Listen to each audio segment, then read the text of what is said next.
In Mishlei, in Perek Yud Pasuk Chafei, it says, De'aga b'lev ish. If a person has a worry inside, yesi chena, he should talk about it. V'davar tov yisam chena. And a good thing will then make him happy.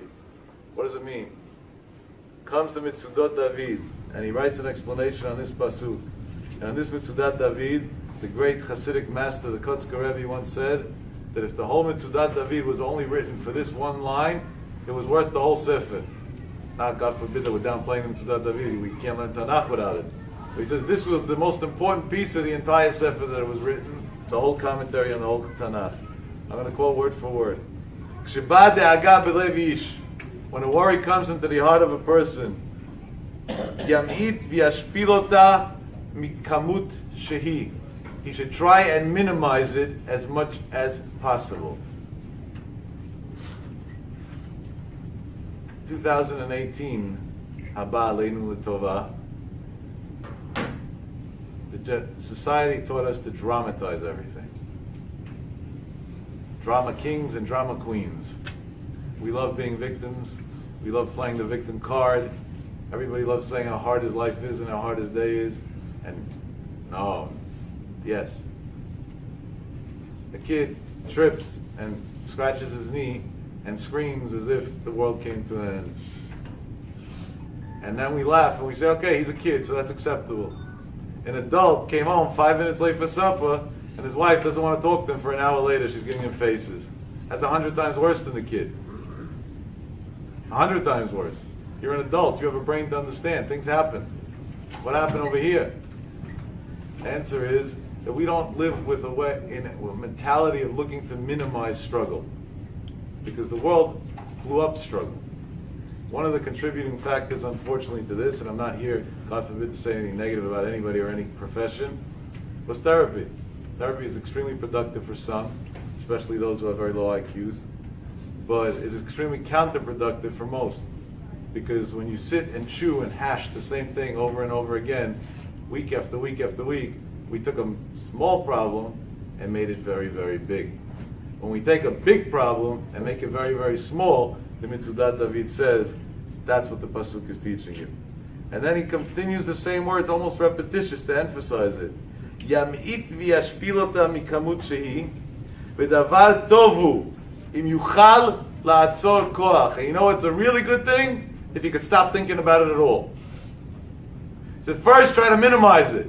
And if you succeed to minimize it, then forget about it, erase it. And I think the philosophy is the same. It happened, like the Pelez had said. It's over. Now what? What's it going to help to chew on it? And then he continues, what's the rest of the pasuk? V'davar tov yisam chena. So we think that later on something good's going to happen to you and that'll compensate. It doesn't work like that. If you punch somebody on one side of his face and kiss him on the other, the punch still hurts. You still stay away from such a person. So what does it mean v'davar tov yisam chena? If you got a punch today and tomorrow you got good news, so what? The punch still hurts you. So the Mitzudat David learns the pasuk very differently. He says, you know what Davar Tov means? He says that he should look at the da'aga, he should look at the problem that he's worrying about as something great. And he should take that and turn it into something that could give him simcha. And what's the simcha that he can get out of something that seems to be negative and is making him worry? The fact that he realizes that he's a human and he's in control, and he's able to take control of his emotions and his thoughts. And for that alone, he self-validates his worth, and now he's in Adam, he's worth something in the world, and that alone makes you happy. So exactly what could be the trigger of pain could be the greatest trigger of pleasure. Really, Chazal teach us, when a person, somebody passes away, we make a blessing. Dayan ha'emet. God of justice. But that's not the real blessing that we're supposed to make, the Gemara says. Really, we should be making a different blessing. Atov ve'hametiv. The God that does only good. He's good, and He always does good. We don't do it because today when we see death, we don't understand the benefit to it. So automatically, of course, we're not going to do it. We're not going to say it that way. But ultimately, what a person should be doing is that when Mashiach comes in retrospect, all the Dayan HaEmet is going to become one big Hatov ve'hametiv. Because when a person learns that he can take his worry and actually convert it into a stepping stool to grow, suddenly he realizes that life is not so hard after all. The Chachamim say an amazing thing. Yosef HaTzadik was thrown into a pit. Ein ba'bo rek, ein bo mayim, nechashim en akravim yesh bo. Snakes, scorpions are all in it. How was he saved? Miracle, right? That's what it says in Chazal. Rashi brings down Chazal. It was a miracle. The Baalei Musar say an interesting thing. Yosef HaTzadik, when he was there and saw the snakes and scorpions about to bite him, said there's only one way to get out of this. And that's to get above them, that they can't reach him. He said, how am I getting above them? I'm inside the pit. So he thought about all the problems his brothers gave him his whole life. The jealousy, the animosity, the hate, the way they disrespected him. And he said each one of those was a stone that they threw at me. And then he took all those stones and put them under his feet. And now he was higher than all the snakes in the pit. And nothing was able to bite him. That's the key to success in life. You had a lot of stones thrown your way, a lot of curveballs that you got throughout your life. Now take them and use them as stepping stools. And you'll actually protect yourself and build yourself a really, really, really bright future in life. The Gemara teaches us in Moed Katan Daf Tet another idea. The Gemara says a story that's very hard to understand. Very hard to understand. The Gemara says Rabbi Shimon Bar Yochai told his son to go to Rabbi Yonatan and to Rabbi Yehuda ben Gerim. He said, go to these two Chachamim. Why? And he gave him the reason why. He didn't tell him go learn by them. He said, go get a blessing from them. Go get a beracha from these two Chachamim. His father, the great Rabbi Shimon Bar Yochai, tells his son, go get a blessing by these two Chachamim. He was already imagining what type of blessing he's going to get. My father's the biggest tzaddik. He's sending me to get a blessing by two other rabbis. Who knows what type of blessing there's going to be? And listen to what the Gemara says the blessing was. Tell me how you would feel if you came for a blessing and somebody gave you a blessing like this. They told him, Yehi Ratzon. You came for a blessing, we'll give you a blessing. Yehi Ratzon. Yizra velo yiktzor. You should plant and never be able to harvest. They weren't done. Shiachnis velo yotzi. You should invest and never be able to pull out a return. Shiyotzi, and if you pull out, lo yachnis, you shouldn't have what to reinvest. And it continues on and on. And then to the point that they ended off the blessing, sheyechrab beto, the house should be destroyed. You walked away, blessing. Maybe we need over here, vayafoch Hashem elokecha lecha ta klala livracha. You got a curse. He didn't get no blessing. What's the blessing over here? And he went to his father. And he said, Dad, you sent me for a blessing. What blessing? I got a curse. And I got a curse removed from the Chachamim. Every word they say out of their mouth is Kodesh. It's dangerous. You put me into a terrible situation. So his father told him, you got it all wrong. He said, you got the greatest blessing possible to get. Shizra velo yiktzor. That Hashem should help. Zera. Children. You should have children. Velo yiktzor. And you should never see their death. They should live. You should never have to bury your own children. They should never die young. And then he told them, Yachnis v'lo yotzi, when he said to take in but never be able to put back out. He said that your kids should get married one day. You'll bring in wives for them into the house. V'lo yotzi, bar minan, they should never get divorced. They should have happy lives. And the same way he explained each and every piece along the way, up to v'yechrav beito, that the Mufashim explain that the bad habits that you've seen around you in your house and society, you should forget about it and not continue that part. And start a fresh start. And live a happy life. L'maaseh, the Sfarim on the spot, amongst them, the Maharal Mikpag had a brother that wrote a sefer called Sefer HaChaim, the Book of Life.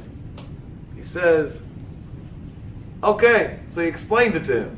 But why couldn't they just tell it to him straight? Give him the blessing straight. Why do you have to give him a blessing that sounds like a curse, and then have his father explain to him that it's really a blessing, it's not a curse? Why go backwards, go straight? So there's many pshatim on this point. But the simple pshat is, he didn't want Ayin Hara to dwell inside the blessing. Many times we go to a rabbi and we get a good blessing from him. But then we go back to our friends and tell them about the blessing. And they're jealous. They didn't get a blessing like that. And there went the blessing. It was a wasted blessing. Because their bad eye and their stingy eye just destroyed the great blessing that we got even from the greatest tzaddik.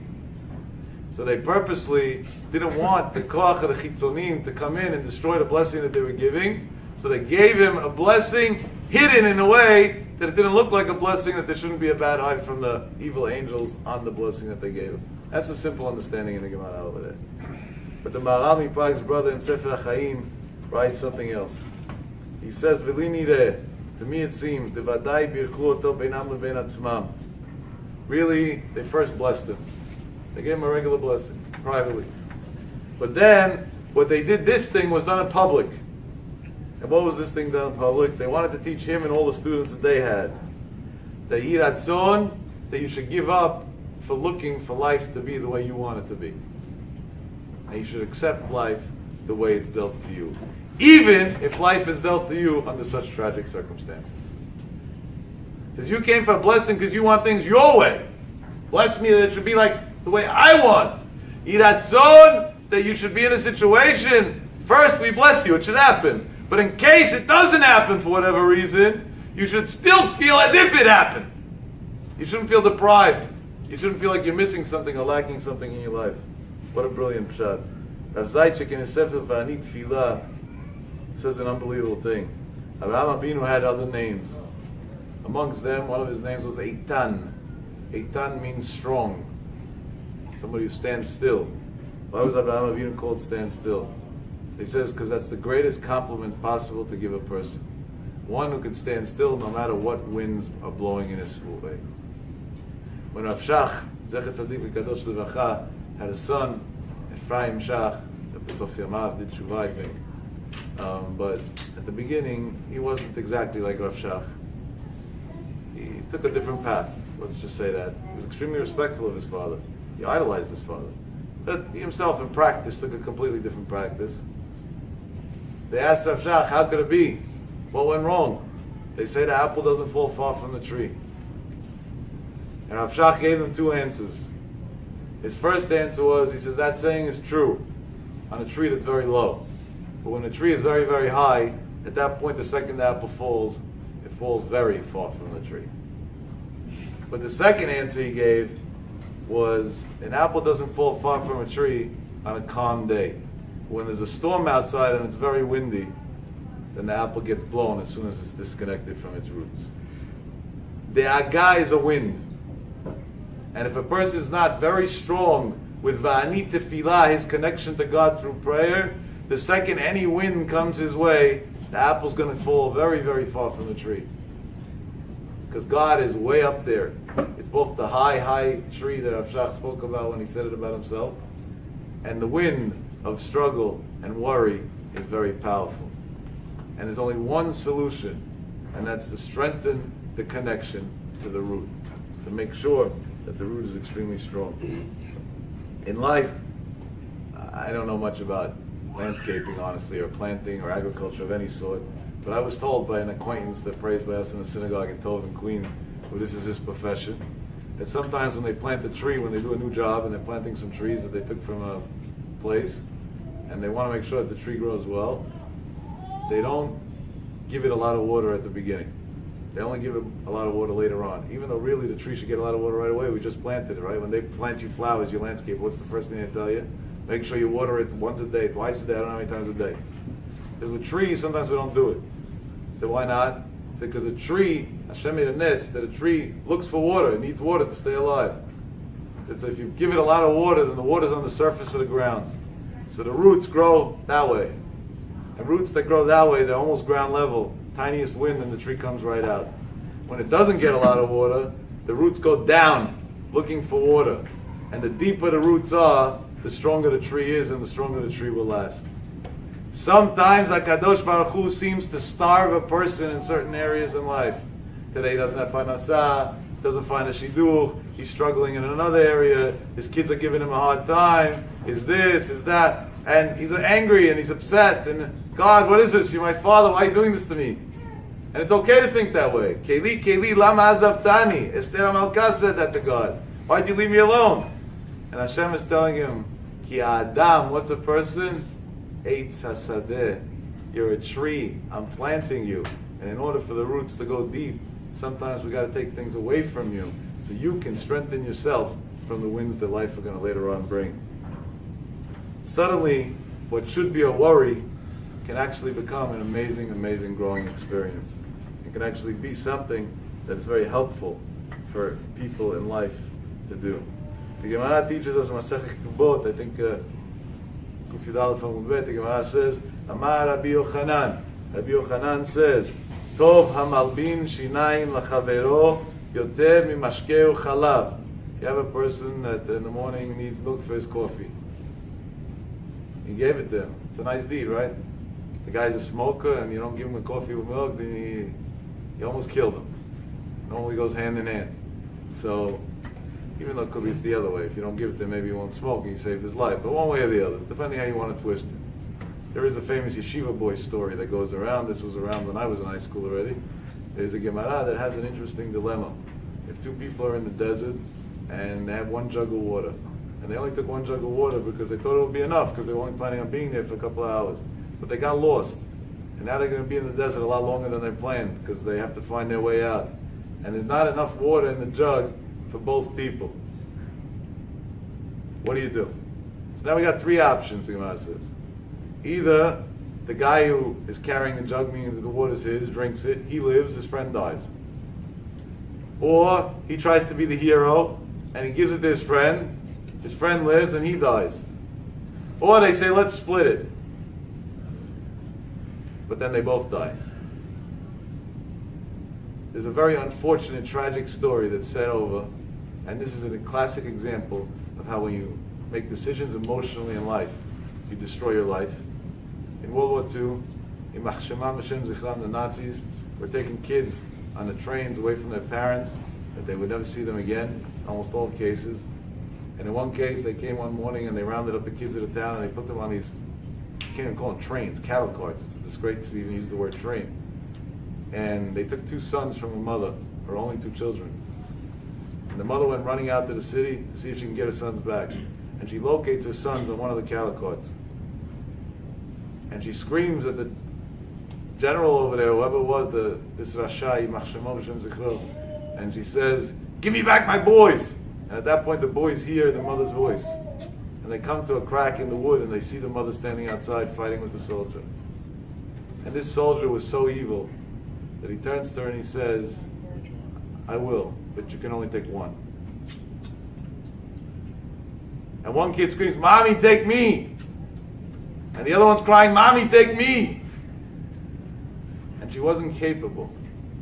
And she didn't take any. And that was his goal. He was a Rasha Merusha. This was evil to the ultimate. Al pi halacha, not that we're judging her, God forbid. She was in a tragic situation, her head wasn't there, obviously. But al pi halacha, she had to take one. Because if you could save one, at least save something. Just because you can't save it all doesn't mean you shouldn't save one. And which one do you save? There's different halachot. We should never need to learn them. We should learn it for Torah's purposes, not for practical purposes. But there are halachot, believe it or not, exactly about this type of case. Who comes first? Who has kedima? What do you do? In what situation? In each situation. Maril Diskin has a whole piece that he wrote about this entire subject when it comes to a situation where you can only save part of a family and not an entire family, how you have to go about it. But when the emotional part is never going to allow a mother to take one child and not the other. And emotion, when it takes over, the heart stops working. And we think emotion is from the heart. Exactly that emotion that's from the heart is what puts that great machine, the heart, out of business. Is what shuts it down. It comes to Gemara. So in the yeshiva they used to say, the Gemara has a dilemma. What do you do with this jug of water? So to split a 50-50 is out of the question. Not for sure not. What are we going to gain by that? They're both going to die. That's stupid. So the Gemara ends up concluding over there, Chayecha kodmim l'chayei achicha. Al pi halacha, your life comes first. You keep it for yourself, and whatever happens to your friend happens to your friend. There's a big machloket rishonim if you're allowed to do otherwise or not. Some hold you're allowed to, some hold you're not allowed to, and you'd be considered suicidal if you did. What? Not friend, it is son. Doesn't make a difference. It's all the same. We're talking about humans. Chayecha kodmim. Your life comes first. It goes son to father, father to son, every situation. There's machloket, Rambam and Ramban and many others, but those are the two that are known on this subject. if you're allowed to do otherwise. Could be you're allowed to, but in obligation, in halacha, chayecha kodmim l'chayei achicha. So in the yeshiva world, they used to say that there were two boys that were standing outside on a Thursday night when they were doing mishma, learning late at night, and they wanted to smoke a cigarette together before they went back in to continue their learning. And one didn't have cigarettes at all. The other one pulled out his pack to take out a cigarette for himself and to give his friend one. And he realizes that there's the last cigarette in the pack. And he says, what do we do?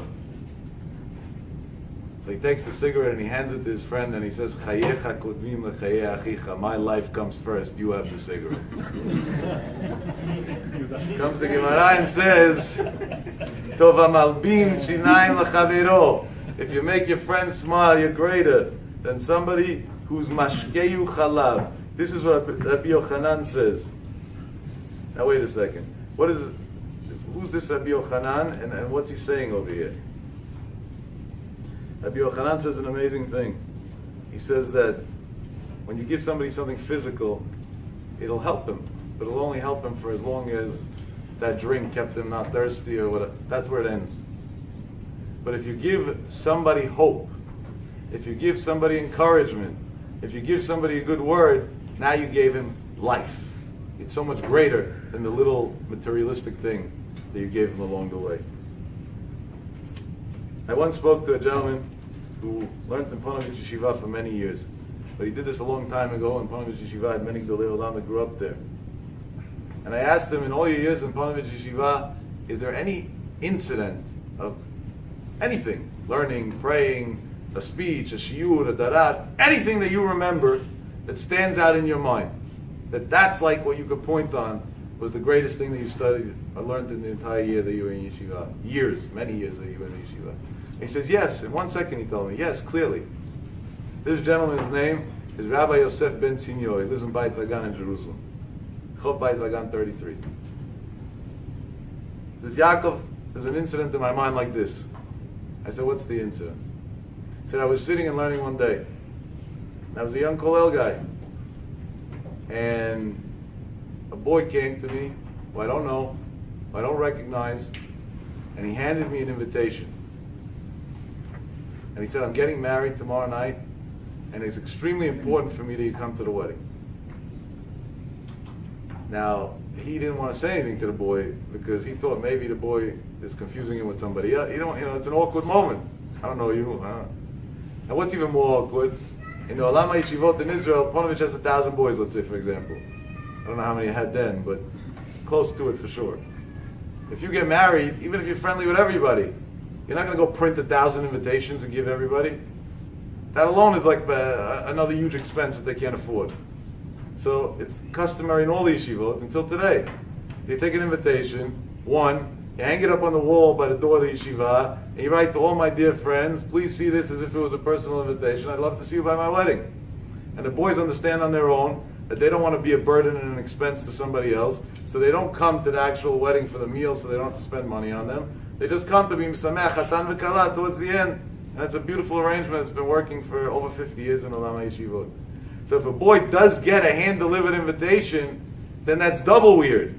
Number one, I don't know you. Number two, even if you were my best friend, you don't do this. So what's going on? He didn't say anything, the guy leaves. When the guy leaves, he says, let me open the invitation, I'll see the name. Maybe I know his father, maybe that's why he gave it to me.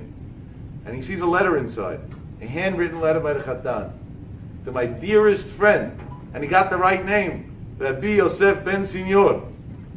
I'm begging you, please come on time to the chuppah. And then he added in another clause. And if you don't come on time to the chuppah won't begin until you arrive. Now he's totally confused. And he takes the invitation, and he takes the letter, and he goes back home that night to dinner to his wife, and he says, maybe you know what this is? She said, I have no clue. You know the parents of the girl, the parents of the boy? Somebody? Any connection? No clue. But she tells him, you gotta go. Weird, not weird, you gotta go. If this is what he did, this is mitzvah chatan v'kala. The Gemara says, mevatlim Talmud Torah l'sameach chatan v'kala. You're allowed to do even bitul Torah for the sake of the great mitzvah of simchat chatan v'kala. He didn't accept it. He said he's going to go to the Rosh Yeshiva the next morning. He went to Rosh Yeshiva, it was Rav David Povarsky that he went to. And he said, Rabbi, this is the story, here's the evidence, the invitation, the letter, read it for yourself. What do you think I should do? So the rabbi tells him, I think not only you should go, you should come a half hour before the chuppah. So he says, why a half hour before? I learn, it's a waste of time. So he said, because obviously this means a lot to the guy. Why, we don't know. Maybe we'll never know. But at the end of the day, it means a lot to him. And a chatan on the day of his wedding is patur even from Kriyat Shema. Why? The Gemara says, because his mind is very occupied, he's very worried. He's getting married, it should work out, everything should be okay. He says, you don't want to be a cause for an extra stress for a chatan on the day of his wedding. So if he'll see you a half hour early, he'll be calm that you're there, and everything's fine. By the Ashkenaz world, the highest respect that you can get by a chuppah, the first is to be Mesader Kiddushin. That's always given to the Rosh Yeshiva of the boy. Step down, the second highest, which is always given also to a very prestigious figure by them, is called Kriyat HaKtubah, is reading the Ktubah under the chuppah. Why it's like that, I don't know. Honestly, Al Pi Halacha, the biggest kavod should be to be a witness, because a witness has to be an Adam Kasher. That's a stamp of approval on somebody that he's a holy man. To read the Ktubah, big deal. You could be a Chazan, a can't have a nice voice. You could, but that's the way it was. By the way, sidetracking for a second, Rav Shlomo Zalman Auerbach was once by a chuppah, and he heard that by the chuppah that they were going to give him Kriyat HaKtubah because he was the great rabbi, and that's called a big respect. And they were going to give another person who was a quote-unquote rabbi, I'm not going to say names, just not to have trouble later on, to be a witness by the chuppah. Rav Shlomo Zalman knew that guy's hashkafa, bar minar what type of hashkafa he had, and al pi halacha, he's not bikoros, he's not a kosher witness. And he didn't know what to do, because he wanted the chuppah to be kosher, and now there's going to be an issue with the chuppah. Rav Shlomo Zalman never heard a fly, so there was no way he was going to say, you can't use him as an aid, it's going to insult him. So he went over to this quote-unquote rabbi, and told him, I don't think it's respect, that I should get Kriyat HaKtubah, the most important thing, and you should get to be a witness. You're much greater than me. I'm giving you Kriyat HaKtubah, and I'm going to be a witness. And that's the way he solved the problem in that chuppah. Kriyat HaKtubah, you can put a goy there, it doesn't make a difference practically. There's nothing to it. If you didn't do it, who cares? Today, when they want to save time by some chuppah, they skip 3/4 of it. They just read a little bit at the beginning and the end, and it's close enough. Anyway, so he goes to the wedding. It's half an hour before the chuppah. The chatan sees him, his face is glowing. Hugs him, he kisses him, and then he tells him, listen, the Rosh Yeshiva, Povarsky, is going to be Mesader Kiddushin, and you're doing Kriyat HaKtubah. Now he gets his neck shot. Kriyat HaKtubah is reserved for the rabbis, not for some young college student. He says, what's going on? And he's thinking to himself, what's going on? But again, he can't say anything. It's an awkward moment. Under the chuppah, Kriyat HaKtubah, everybody's looking, it's weird. Right after the chuppah, the chatan, hugs his father, his mother, before he walks out of the room, turns to this person, and he tells him, Rabbi Yosef, I'm begging you, you have to stay until the end of the wedding. You can't leave. When the wedding's over, when I leave, you leave. You have to be here the whole time. Poor guy, he learns, and it's a wife at home, he's young, a newlywed. But he says, though Shiva said, whatever he asks for, you have to do. You can't be another cause of worry. He stays 5 hours, the whole wedding.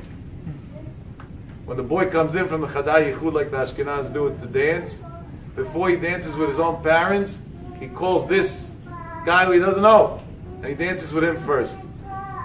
And it's getting weirder and weirder. All the guests are talking. Everybody's talking, like, what is this? The wedding's over. He thinks his dues are done. He'll never know, but at least he did his job. And he wishes the guy Mazal Tov, he says, you have a happy life and everything. And the guy hands him an envelope. He says, this is for you. And he says, what's this? He says, open it at home, you'll see. And he leaves. He gets home and he tells his wife, it was before the days of cell phones, I'm sorry I didn't call it. You might have been worried, but what should I do? This is what happened by the wedding. So she says, no, I expected it, it's fine. And he says, but I got this envelope. She says, let's open it up, let's see what's in the envelope. Opened it up, and he sees a letter. The letter was very short, one paragraph. My dearest friend, Rabbi Yosef and his wife, Shichyu, my Shabbat Sheva Brachot, is going to be in this hall, at this place, and this, that. I arranged you a place to sleep. I arranged everything you need. I'm looking forward to seeing you on Friday. Signed with love. Now he goes back to Rav Pavarsky and he says, Rabbi, Ad Kan. A wedding, there's a lot of people. So I was able to a little hide in the corner. I didn't have to feel like a total idiot. Shabbat Chatan, how many people are going to be there? And it's the boy inviting me. But Ashkenaz, there's no Shabbat Chatan. Shabbat Sheva Bachot, the girl makes it really. The boy side is very small. He said, so I can't even play the game that I'm part of their family. It's going to be so weird. And I'm a newlywed. I'm with my wife. And Pavarsky said in life sometimes you have to go out of your comfort zone to make somebody else feel good. And if this is what he wants, you got to go. And he says, Rebbe, but what about the kashrut? I don't know what's going on there. I have my chumrot. I'm Sephardic. I only eat this. I only eat that. He says, so don't eat. This is how I'm going to go with my newlywed wife to a boys thing that I have no idea who the guy is, to a family I know nothing about when I'm uncomfortable and starve. He says, yeah, that's what you got to do to make another Jew happy. And he goes. Friday night, Sheva Bachot, they give it to him. Shabbat day, Sheva Bachot, they give it to him. Instead of splitting it between the people, everything is him. Sudash Lishit, it's customary in the yeshiva world, is the only time a chatan speaks during his Sheva Bachot.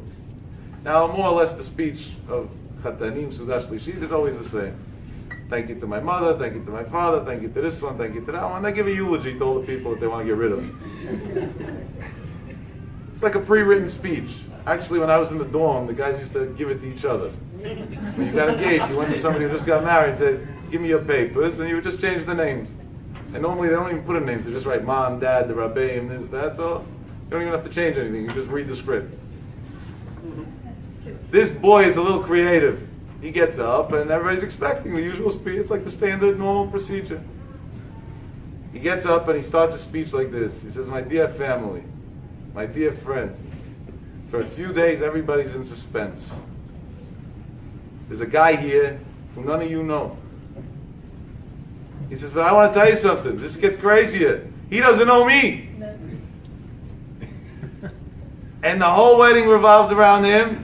And the whole Sheva Brachot revolved around him. And not only are you wondering, my own wife is wondering. And now everybody thinks I'm nuts. So for the sake of protecting the future of my marriage, I am going to explain. Because I was a young boy. I learned in the Ponovich High School. I was a very good boy. And when I finished in Ponovich High School, I went to learn in Ponovich Yeshiva, in the great Yeshiva, Yeshiva Gdolah. Came Rosh Chodesh Elul, the beginning of a new year, and I couldn't find good chavrutot. I was shy, I didn't know how to ask, I didn't know how to negotiate the way they do it in Olam HaYeshivot. I was a shy boy, I didn't know how to do it. I was very lonely. I used to learn alone most of the day. I only had 2 hours a day, somebody would learn with me. I started resenting the yeshiva. This was my dream, to learn in Ponovich. I was so excited when I went in, and suddenly the whole thing turned around on me and became miserable. I wanted to leave. But I said, where am I going to leave to? What am I going to do if I leave the yeshiva? Go to the next yeshiva, it's going to be the same thing again. So I gently tried to ask from the rabbi some help, but I didn't know how to say it bluntly, so they didn't understand my request. And they have so many boys. Over there, one rabbi is in charge of 100 boys. It's very hard to pay attention to each guy's thing. So I fell between the cracks. He says, it was 10 days before Rosh Hashanah. And I said, over here I can't be any longer. I'm miserable. And that night in bed, I was thinking to myself, I'm going to leave, but where am I going to go? He says, I'm going to come home, my parents are going to be so disappointed, I won't be able to tolerate the pain of seeing the disappointment in their eyes. I'm going to go to the streets. I'm not a street bum, I don't want to be on the streets. I'll go try to get accepted to another yeshiva. First of all, in the middle of the semester, they don't accept. Second of all, again, we'll be back to square one, it's not going to help. And then I came across an idea. I said, I'm going to leave the yeshiva and I'm going to go to the army. In the army, they'll accept me. They'll see a Haredi boy coming to the army. That's a big excitement for them. And I'll get food. I'll get meals. Maybe I'll even be good at what I do. I'll get a skill. And later on in life, I'll be able to go out and work also because I'll be past the army. It's a law in Israel, mandatory service. And I had already decided in my mind that I was going to enlist. The next morning, I didn't come to the yeshiva in the morning because I went to find out information. I knew nothing about the army. And I went to some place where they explained to you the whole protocol and everything, and they greeted me like a king. He said, I felt so wanted. They have very evil intentions when they do that. It's not because they love them. And I felt at home. I felt wanted. I felt like this might actually work. So my only issue was how to break the news to my parents. I figured first I'll go, I'll enlist. Once I start training, I'll let them know afterwards it's a done deal, and they'll have to accept it. It'll be what it'll be. I came back to the yeshiva for the first time in 3 weeks with a smile on my face, happy with my decision of leaving. There was still something inside that said, after all, this was my dream to learn, but the decision was already made. But I said, this is going to be the last day that I'm staying here. So at least the last day I'm here, I want to go pray mincha and abid in the yeshiva. So I went to pray mincha, went back to lunch, went to rest a little bit. He says, and I fell into a deep sleep. I missed the second part of learning, second Seder, and I woke up right before Musaf, the time that they learn Musaf for 20 minutes, and then pray abid. Now it's customary in Olama Yeshivot that they have so much respect for learning Musaf that they put on a hat and jacket before they go into the Beit Midrash to learn Musaf. He said, I came running out of my room.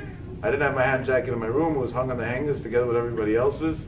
I always wondered how they tell them apart. They got 1,000 boys that all looks identical, but they all get their own. It's an amazing thing. One of the wonders of a yeshiva. And I went looking for my hat and jacket. I found it.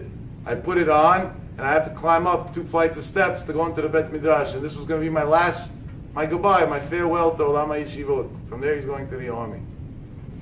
So I was walking up a flight of steps, and it seems like that when I put on my jacket, I didn't realize my collar was like this. He says there was a man, I didn't know his name at the time, but I found it out later on. His name was Yossi Ben Signor, that's what they called him then. He saw me walking up the steps, and he saw my collar. He didn't want me to feel uncomfortable when I walk into the Beit Midrash. People should be looking at me like something's wrong. But at the same time, he didn't want to come fix it for me, so I shouldn't feel stupid. He came and he put his arm around my shoulder. And I realized, but he tried to do it in a way that I shouldn't realize, with his wrist, and he pushed down my collar. And then he told me, how's it going in the yeshiva? Do you need anything? Could I help you out in any way? And I told him, it's going. I didn't want to say anything, because I didn't want to tell him what I'm doing tomorrow. And then he told me, I'm here. I sit on this and this row. I spend 16, 17 hours a day here, so it's pretty easy to find me. Anything you need at any time, just come to me and I'll arrange it for you. I'm older than you. I know it's hard at the beginning. When I came, it was also hard for me. It's always good to have an older guy that can help you out. He said, and I finished praying Avit, and I went to the room to pack my stuff to leave, and I couldn't put the clothing in my suitcase. He says, I was taking undershirt after undershirt and sticking it into the suitcase, and they were getting wet from tears coming down my face. I said, what's my justification to leave the yeshiva? Because there's no chance. When there's a gentleman who says he'll do anything in the world to help me out at any time and make sure that I have what I need. And after the fight of the t-shirts going in and out and in and out, and the shirts going in and out, finally they went out, they went back into the closet, and that night I sat down to learn for real for the first time in 3 weeks. I connected with the Kabbalah with so much love, and mitzvah goreret mitzvah. At the end of that night, a boy came over to me and said, I see you're a big matmid, you learn for crazy late hours a night. I'm desperate for a chavruta like you, somebody who learns late, because most people go to sleep earlier than that. Very few people stay up so late. Would you do me a favor and learn with me every night from 8 o'clock at night until 2 o'clock in the morning? And I was so excited. I felt like God is spoon feeding me everything. And I sat to learn with him. That boy happened to be one of the most famous, popular, privileged boys in the Panovich Yeshiva because of his brilliance and his great atmada. By the next morning, when people heard that I'm learning with him at night, they all assumed I must be some sort of genius. And suddenly, people are fighting to learn with me.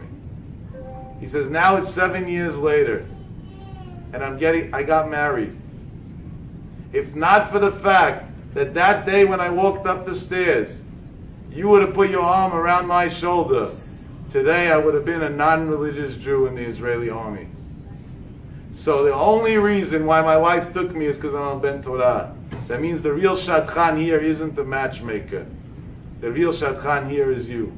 The only reason why I'm a Talmid Chacham is because of that staircase and that collar that was up.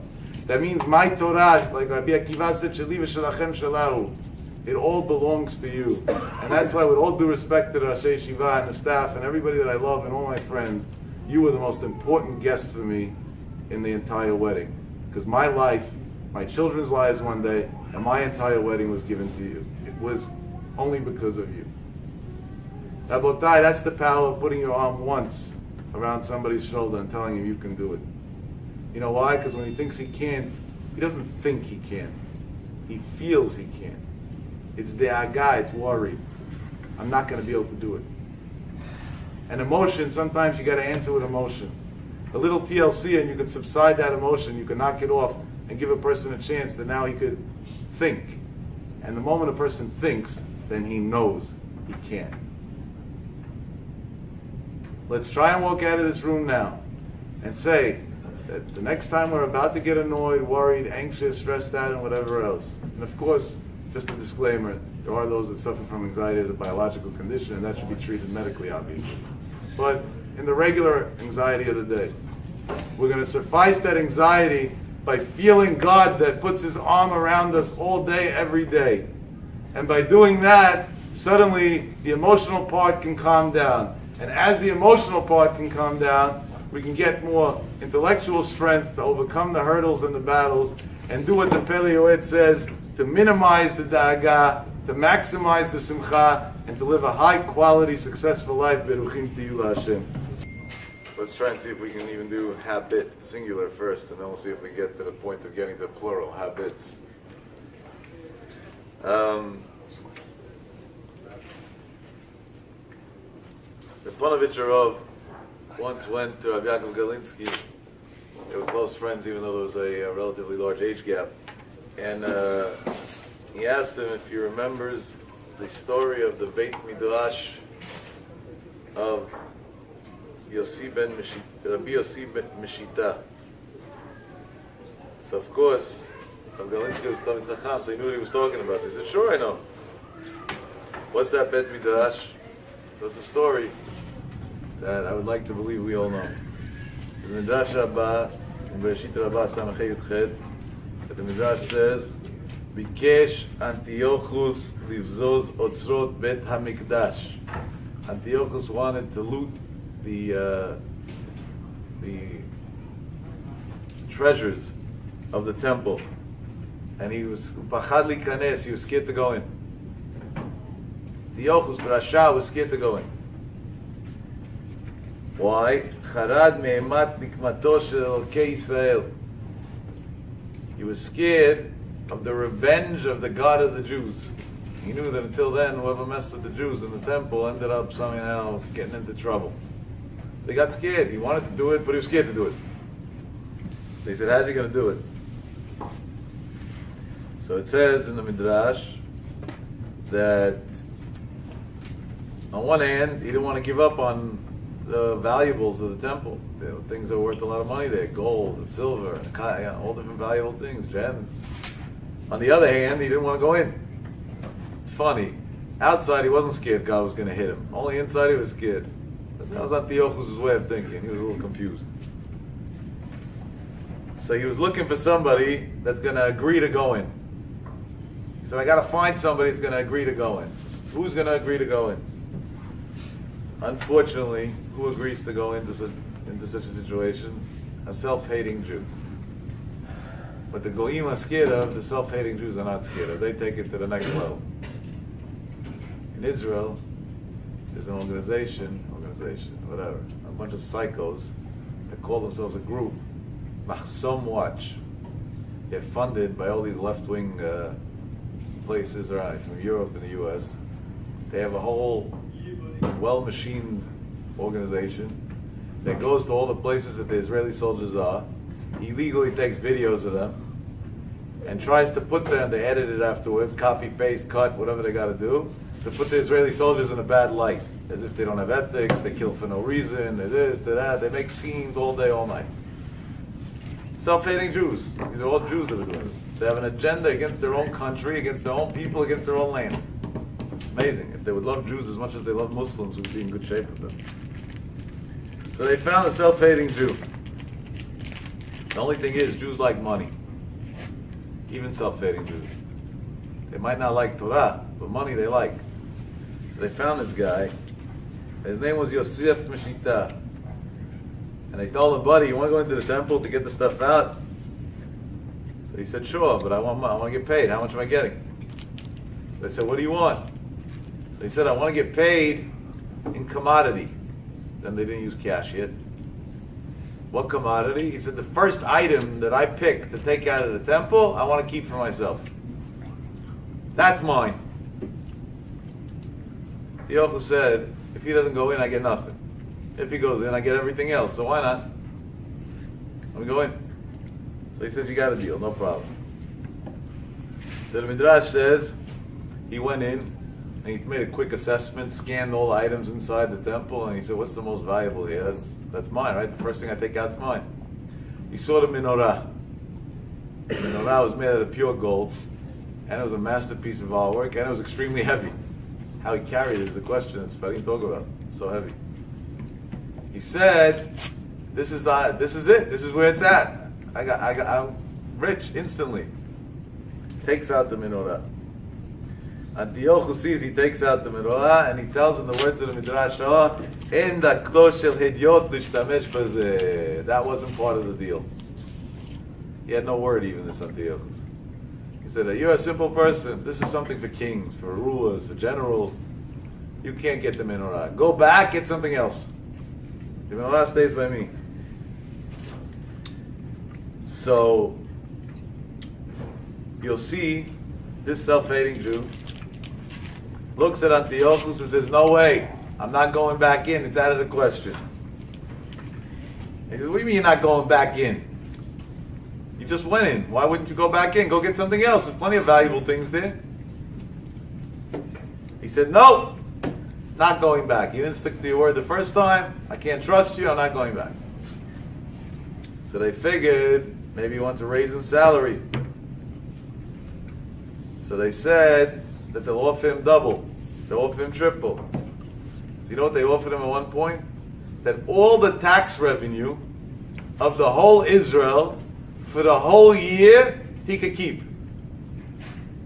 Can you imagine they came to you and said, go do a 5-minute transaction, and all the tax revenue of the U.S. is yours for the year. Whatever the IRS collects, all yours for the year. That's a pretty big payday right there. And he still says no. No, I'm not going back in. So he says, why not? Why wouldn't you go back in? Look how much money we're offering you. They even threatened him, it says over there. So he told him these words. Lo dai sheichasti lebori pam achat ela she'achisenu pam sheniya. Is it not bad enough that I upset Borei Olam one time that I would go upset Borei Olam a second time? No way, out of the question.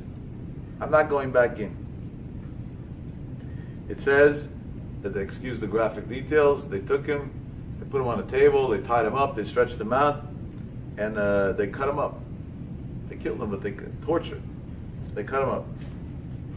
And while they were cutting him up, he didn't scream, ouch. The Midrash says what he screamed was, Vaili shehichasti libori. Woe to me that I upset Borei Olam by going into the temple and taking out the menorah. And the Midrash concludes, Yatza nishmato, his soul went out, umet al kiddush Hashem, and he died al kiddush Hashem, b'kedusha u'b'tahara, totally pure. So the Panovich Rav asks, and that's how he became from Yossi Meshita, the self-hating Jew, to that Yossi Meshita, tzaddik in Shamayim, that died al kiddush Hashem, that goes to the highest place in Gan Eden, that Avraham Avinu can't reach. So the Panovich Rav asks Rav Galinsky, says, I don't understand. If the guy was willing to go in once, why wasn't he willing to go in the second time? Somebody ate a cheeseburger in the afternoon, he's not going to eat it again for dinner. He already did it, what does he care? What suddenly changed so drastically in 30 seconds? And if anything, the first time around, the max amount of money he could have pulled out of the story was one item, whatever he took out. The second time around, he was already, if he would have went in, he would have got the entire tax revenue of the whole country, of all the Jews. That's a much, much bigger salary. So the temptation was so much bigger to go back in. So what happened that he became so stubborn, and so stubborn to the point that he was willing to die? He was willing to give his life, just like that. Went from a Rasha to a guy who was dying al Kiddush Hashem in an instant. That doesn't make sense. So the Ponovitch Rav said an unbelievable thing.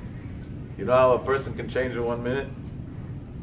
When he went into the Beit Mikdash was called Kishmo Kenu, like its name, that's what it is. Beit, the house, Mikdash, Kiddusha. When you walk into a place that the environment is holy, there's no way that you could stay at Rasha. At that point, it has to take an effect on you.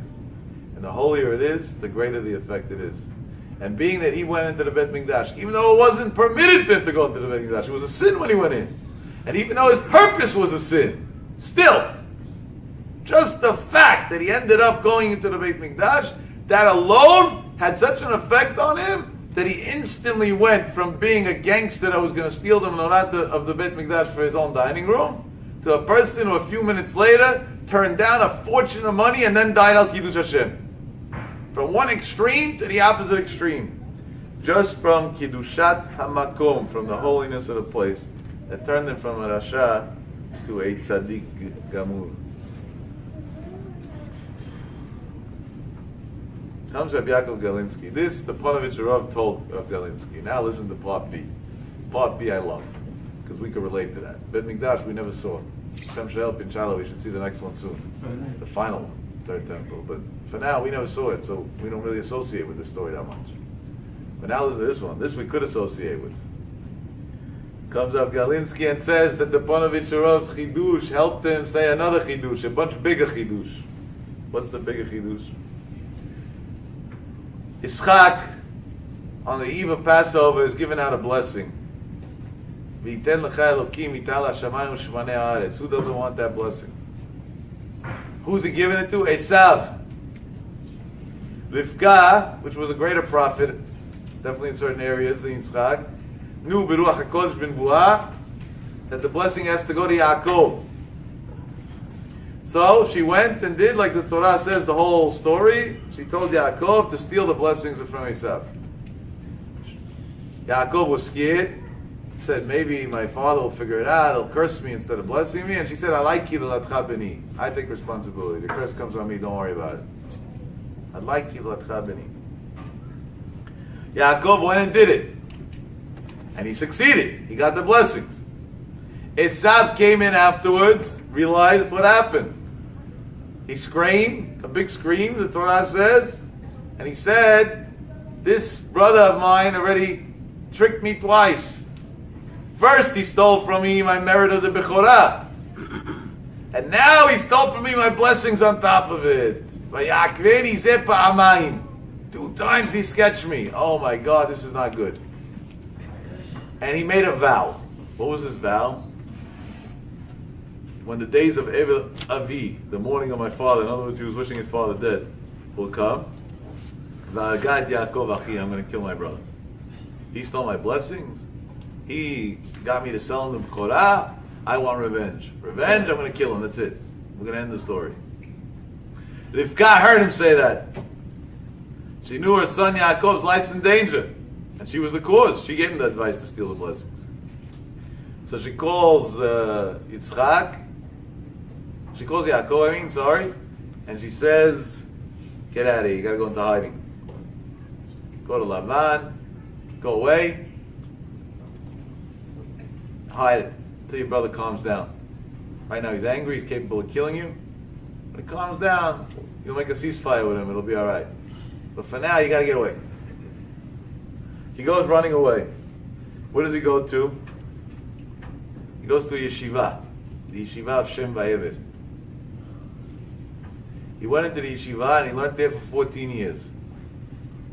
To the point that Rashi brings down a chazal that when he finally left there, he got to the place, Vayale and Sham, he slept there, that there he slept. But 14 years before that he didn't sleep, he learned Torah straight day and night. Rav Galinsky says he was always bothered by a very simple question. The yeshiva of Shem Va'ever was a couple of blocks away from the house of Yitzchak. Esav was the chief gangster. He controlled the whole place. He was the head of the mafia. It was so hard for him to find out where Yaakov is. More than that, Esav, when he was a child, also learned in the same yeshiva. So he even knew the address. And who did he learn together with? His twin brother Yaakov did. So he even knew that that's where Yaakov goes to. He was so stupid. Esav wasn't a dummy. He couldn't just go to Shem Va'ever and say, "Well, come here, we got some business to close over here." And take care of business. So why, when Yaakov ran away, go to a different country? Go into hiding into a cave. Rabbi Shimon Bar Yochai went into the cave with his son Rabbi Elazar. No, he went to the most obvious place that Yaakov could possibly go to, which is a place that his own brother is aware of, knows where it is, and knows that they were there together already. What type of hiding is that? It's a very tough question. Very obvious question. It's a very tough question. Comes Rabbi Yankele Galinsky and says an unbelievable thing. He says you should know, when he went into Shem Va'ever's yeshiva, Esav knew that he was there. So why didn't Esav come in to kill him? Because Esav knew the power of Shem Va'ever's yeshiva. He said, if I walk into the yeshiva, I won't be able to kill him anymore. I'm also going to become a Baal Teshuvah. And he was scared to walk into Shem Va'ever's yeshiva. Because that's the power of walking into a holy place. So when he had to choose a place to hide, the safest place possible to hide was to go into the yeshiva. That was his number one choice of where to go to hide out. Because over there, Esav won't walk in, he's scared. And Yaakov knew Esav's fear well enough to know that he's not going to go there. And this fits perfectly with what the Gemara says in Masechet Sukkah Daf Nun Bet Amud Aleph. Im paga b'cha minuval zeh, if the Yetzer Hara is coming to you and trying to get you to sin, what's the way to get rid of him?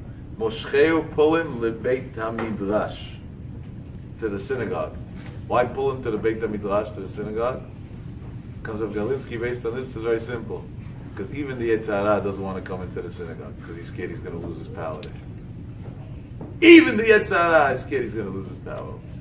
That's how far it goes. Based on this, we could take this concept and go a little, let's run with it a little bit. The Gemara says, but that HaKadosh Baruch Hu came to God and said, you created this, you created that. So you created a Shayim, you created Tzaddikim. What do you want from the Shayim? He said, Barati Yetzer Hara. It's true, I created a Yetzer Hara, but Barati Ro Torah Tavlin. I created Torah that's a medicine for the Yetzer Hara. What does that mean, Torah Tavlin is a medicine for the Yetzer Hara?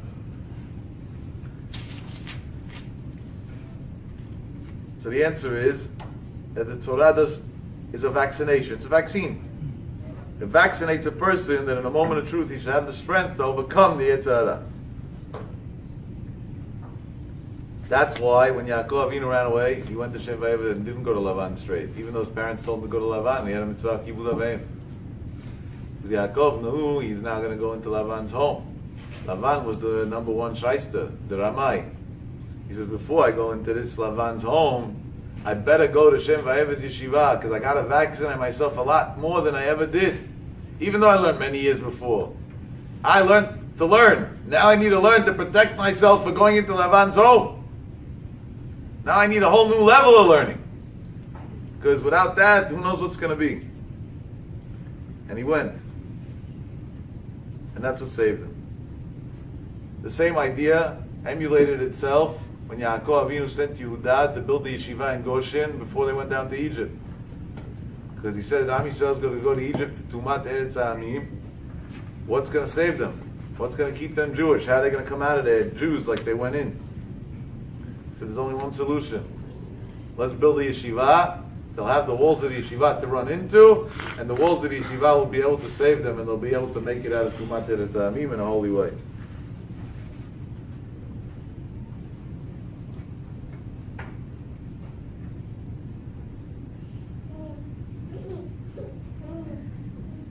If that's the case, we have the first idea that lehavdil we can also apply to other areas in our life.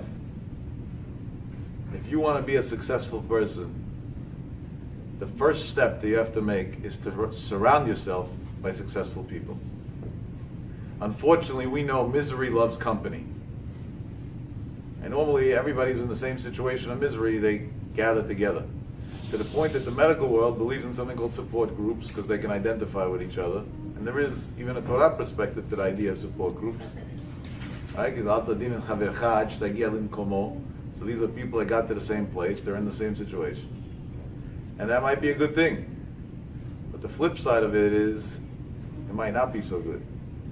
Because you're not surrounded by success. So if a support group is a support group of people that are fighting something together, that are in the same battle and winning, then yeah, that is success. Of course you want to be surrounded by that. But if a support group is, aka you take a criminal, you put him in prison, 3 years later he comes out, does he come out any better than he went in? No, he comes out 100 times worse. Why? Because now he sat with 500 other criminals.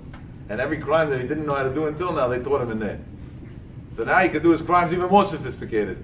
And I don't know the exact data, so I'm not going to say numbers off the top of my head, but I know it's over 80% for sure in the US on average of repeat offenders that end up in prison. Prison's not a pleasant experience. If anything, they should be scared. No. When you're surrounded by troubled people, nothing's going to help. You're just going to get more trouble. When you surround yourself by success, then you can be a successful person. I once had a guy work for me. He was on my sales team, and I saw in him a lot of talent. Well-spoken, well-dressed, good performer, a lot of courage. But in reality, the numbers weren't there. He wasn't. My partners want to get rid of him. And the truth is, I also at the beginning thought maybe we should get rid of him. But on the other hand, it didn't make sense. The gap between what I saw in his potential and what he was actually doing was so great. And something didn't make sense to me. It didn't add up to me. So one day I came to my partner and I said, I'm going to ask a favor from a friend of ours. If he agrees, then we're not firing him. If not, we have no choice for firing him. So he says, what favor? What do you want to do? So I call up a friend who's in a different business completely, and he's in his company, which is completely different, nothing to do with what we do. He's one of the highest performing sales guys that there is. I said, do me a favor. I want to pay you.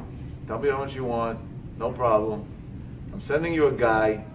You don't even have to say good morning to him. I just want him to be around you for 5 days while you work. Let him come with you to meetings. Let him come with you to shows. Let him come with you wherever you go. He's going to be your shadow for 5 days. Tell me how much you want a day. I'm sending somebody. I said, you're my friend. I'm going to take money. Send. He said, well, what am I going to do with this guy? I can't teach him anything. He's not in my business. He's in a different business. I said, you're right. But the tools he has, but it's not playing out. I said, I think I can apply a Torah concept and see, maybe if I put him around successful people in the same concept of what he's doing, success will rub off. For 8 years later, when this guy came back from this 5 day shadowing, that when I sent him, he cursed me out. He said, well, I'm going to go shadow somebody. What am I going to do? I don't know the guy. I said, you're doing nothing. You're just standing near him, watching what he does from morning to night. That's it. When he's done, you're done. When he wakes up, you wake up. When he goes to sleep, you go to sleep. When he goes to dinner, you go with him. That's all you're doing. Came back, for 8 years after that, he was one of my top performers. Because when you surround yourself by people who do good, you end up getting it in you to do good. When you surround yourself by people that are below you, you end up becoming like that. My uncle Rabbi Nisim, Alav Hashalom Tzufegin Aleinu, when I first went to Yeshivat Kol Torah, he picked me up from the airport in Ben Gurion and drove me to Jerusalem. And before I went to the yeshiva, I wanted to make sure I had whatever I needed. So he asked me, how much money do you have? He gave me some money, this, that, whatever you need. And then he told me, Yaakov, I want to give you something for life. I said, sure. He said, in every house, you got a dining room, you got a living room, bedroom, kitchen, and a bathroom. There's a healthy person spends 95% of his day in his bed, in the kitchen, in the living room, in his office, in the dining room, doing all different things. 5 minutes a day he spends in the bathroom. 10 minutes a day he spends in the bathroom. A sick person spends most of the day in the bathroom because he's sick, lo aleinu, we should never know. And the time outside of that, he spends in the other part of his house. He said yeshiva is the same exact way. In every place, in every institution, in every group of people, in every community, there's the dining room, there's the living room, and then, lo aleinu, we're not judging anybody, but there's those who are deep in the dumps. If you surround yourself in the dining room and living room all day, you'll end up being okay one day. Even if you don't learn so much, but at least the environment's going to have some sort of effect on you. But if you surround yourself by the others, it doesn't make a difference how much you learn. Nothing's ever going to come to you. He wished me luck and sent me off. And years later, when I look back in retrospect, I saw how right his advice was. It's not about the amount of hours that you clock. Of course, that's extremely important. Madan Torah is number one. But you could be the biggest matmid in Torah. If you're surrounded by the wrong crew, it's just a matter of time that it's all falling apart. You could be less of a matmid in Torah. But if you're surrounded by the right crew, it's just a matter of time and you're going to become great. It's going to have an influence on you. That's why the Chachamim teach us just to look at the face of a tzaddik is worth going. Just to see. You didn't speak to him, you didn't shake his hand, you didn't get a blessing, he didn't speak, you didn't hear any Torah from him, you just saw his face. That's it. You just saw his face. Because you were now surrounded by the vision of what it means to have a face of a tzaddik. And just that Kiddusha alone is going to penetrate directly into your soul, and it's going to help you be a stronger person in life. It's an amazing thing, amazing thing. In the olden days, and some people do it until today, when a person had a bar mitzvah, or got married, or any milestone in his life, either he or his parents took him to all the chachamim of that generation the day of. Today we go to hair salons and nail salons and photographers the day of. So now we look nice in pictures and there's nothing left a day later. And then the neshama changed for good. The kid went into bar mitzvah and came out a whole new boy. He was a whole new person. Because the day, on his important day of his life, what did he see? He didn't see a photographer for 6 hours, pose this way and that way and the other. And not good enough, put your one finger on your jacket, 2 fingers on your jacket, 3 fingers on your jacket. He saw Gdolei Yisrael. He didn't understand what they told him. He was a kid. He didn't even know what they're about. But just the Kiddusha, being in that environment for a few minutes on that important day, took an effect on him for the rest of his life. The other guy saw whatever he saw and became whatever he became. Today we have 2 types of events of bar mitzvahs. One is called a bar mitzvah, and one is called a bar, and they forgot about the mitzvah. Unfortunately, little by little, it's becoming more bars than mitzvahs already. There's nothing left. Somebody took pride. He says, my son's bar mitzvah was last night, and there was no speeches. I said, so what was the mitzvah about it? He said, tell me what the mitzvah was about it then. The only thing that was a mitzvah was if there was some Divrei Torah there. If there was no Divrei Torah, so what was the mitzvah? It was a Moshav Letzim. So on the first night of your son's adult life, you put him into Moshav Letzim Lo Yashav, you went against the first Perek of Tehillim. First night, and that's what you're proud of? You're proud of? That's why there's something so beautiful about those, obviously, who can afford it, that don't make these lavish parties here, but instead they take their kid to Israel for the bar mitzvah. And they make a party in Israel, even if it's a smaller event and a quieter event and a lower profile event. Because the kid starts his first day of his adult life breathing Kiddushat Eretz Yisrael, which on that the Gemara says, Avirad Yisrael Mahkim. And when the kid turns 21, 22, the parents are going to see the results. They're going to see the difference in the child. They're going to see how the child's a different kid. Because on his important day, he absorbed Kiddusha, he saw the Kotel, he saw Gdolei Olam, he smelled air that the Torah says is going to make him smart in a spiritual way, and in a physical way, by the way, too. You want to succeed? Surround yourself with successful people. Why don't we do that a lot of times? So I'll give you a painful example. If somebody lost his job, we should never know, it's a big nisayon. He's unemployed. He's looking for another job, and it's not working out. A day, a week, a month goes by, he doesn't have another job. His friends all have jobs. One of the first things he's going to do, unless his friends are really good friends and know how to make him feel very comfortable, is stop hanging out with his friends. Because he's embarrassed, and he feels stupid. They all come, they get together for dinner, and this one's talking about the deal he closed today, and the other one's talking about the job he got, and this, and the transactions he made, and the new client. And what's he going to talk about? The unemployment check that he's waiting to get so they don't shut off his electricity at home? So what does he end up doing? He goes to hang out with other people that are in the same situation as him. But if you're hanging out with other people that are in the same situation as you, so misery loves company, you guys are all going to dwell in the same depression and never get anywhere. Adarabah, stick to your routine. Stick to what you were doing a day before. Don't be embarrassed. It's not your fault. Shem had a gzeirah. Why? I don't know. And he took away your job. Probably to give you a better one later on. A much better one later on. I have an acquaintance who recently opened a new company after he was unemployed. This is hard to believe. For 9 years. Now, Baruch Hashem, before he was unemployed, he made fortunes of money, so it wasn't like, we had to raise charity for him or anything. And when I asked him, when he opened the company, if he feels good about it, he says, honestly, if not for the fact that I have kids that are married and I'm supporting, I would have never done it.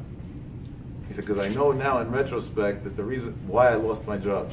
He was a big hedge fund manager right before the crash, and I don't know if you guys know, but hedge fund managers, the high ones, just their bonuses are more than we make in many, many years. Just their holiday bonuses. They make crazy numbers, insane numbers. Before the crash, it wasn't even regulated. There was the sky was the limit what they used to make. And his wife was a big tzaddik. And of course, wasn't a pain in the neck. A wife's job is not to be a mashgiach and to try and make a husband religious. That's the worst thing a woman could do. But she came from a house of Torah, and it hurt her that her husband, that was a Talmid Yeshiva, he learned Torah Vadat, he was a good kid. Never used to learn. He would trade markets all over the world.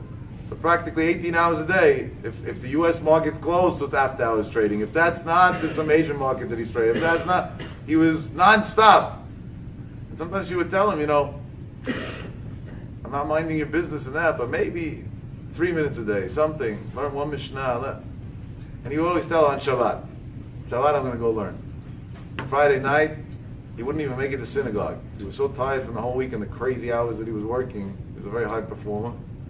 He would come home, take a shower, boom, collapse on the couch. If she succeeded to wake him up for Kiddush, it was a big, big miracle. Many weeks he told me I didn't even make Kiddush for my kids. He says the kids were like orphans with a father laying on the couch. My wife had to make Kiddush for the kids. Shabbat day, he's still tired. He has to make up hours of sleep. That's scientific ignorance, by the way. I don't know, any doctors here, they'll tell you. Don't say making up hours of sleep. True. There's a certain amount of hours of sleep that you sleep, and from there on, the rest is nonsense. True. It's just, you got a doctor that says it's true. You have the affirmation. I didn't have the degree, he does. He affirmed it for you.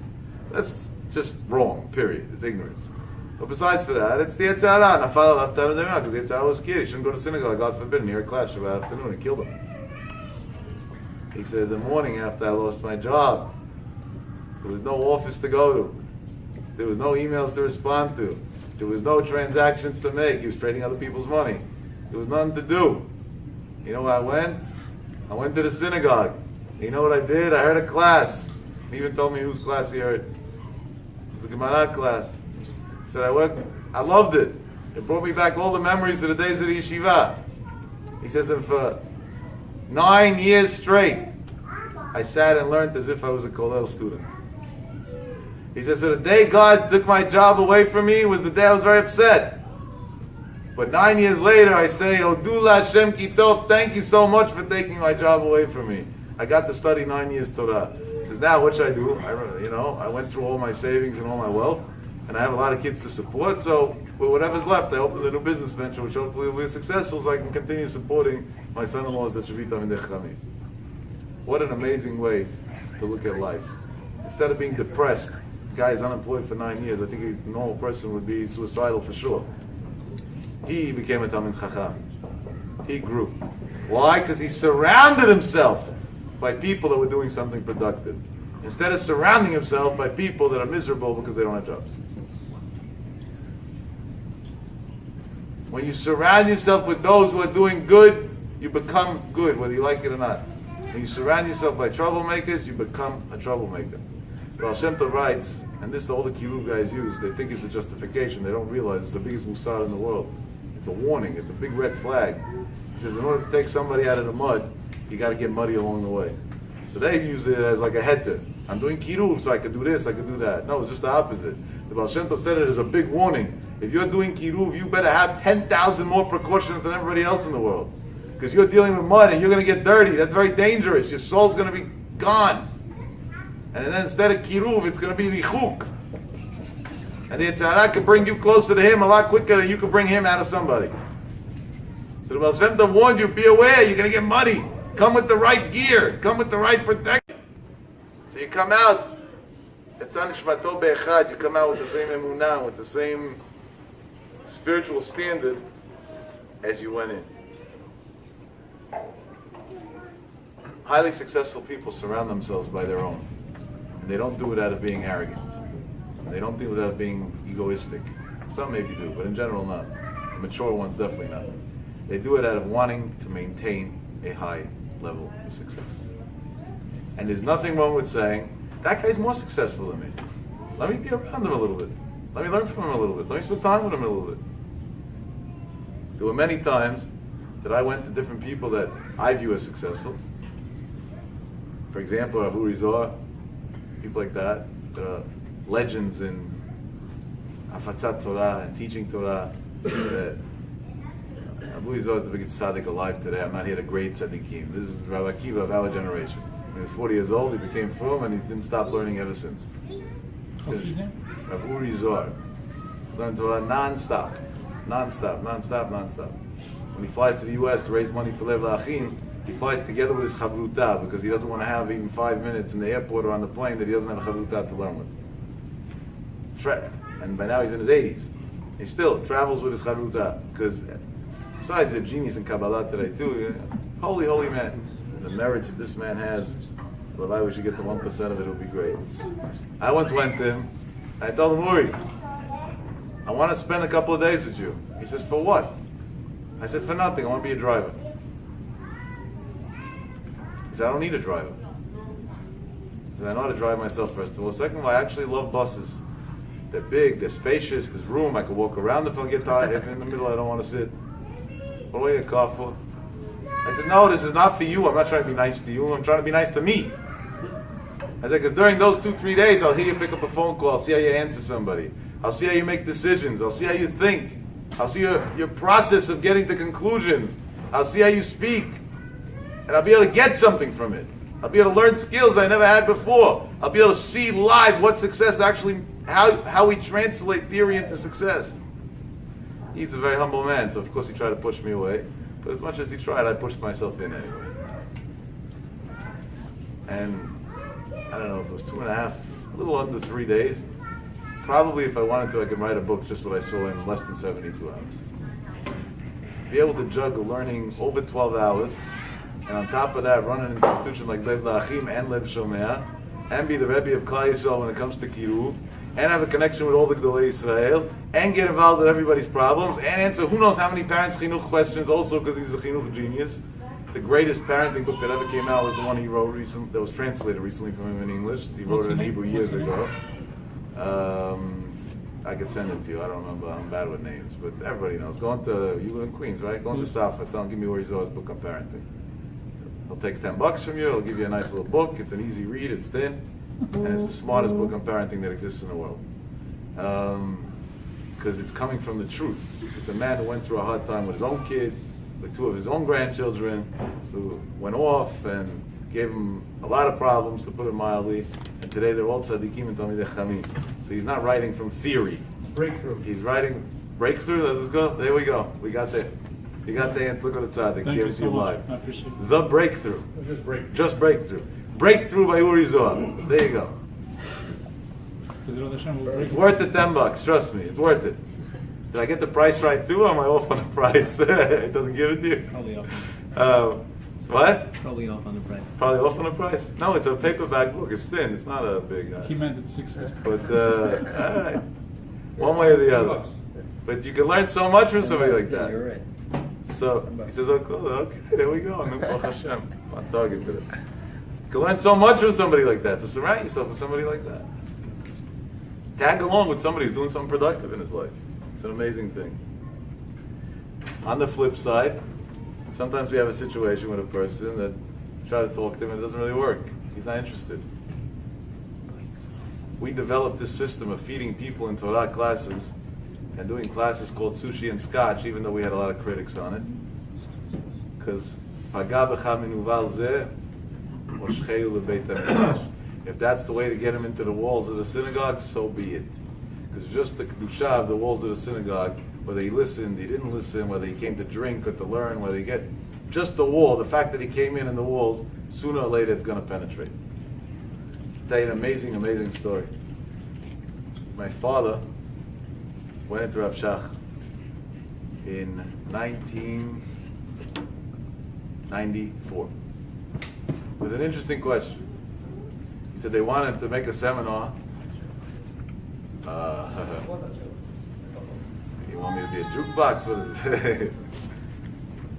So then bring something to drink at least. Maybe then we could do it.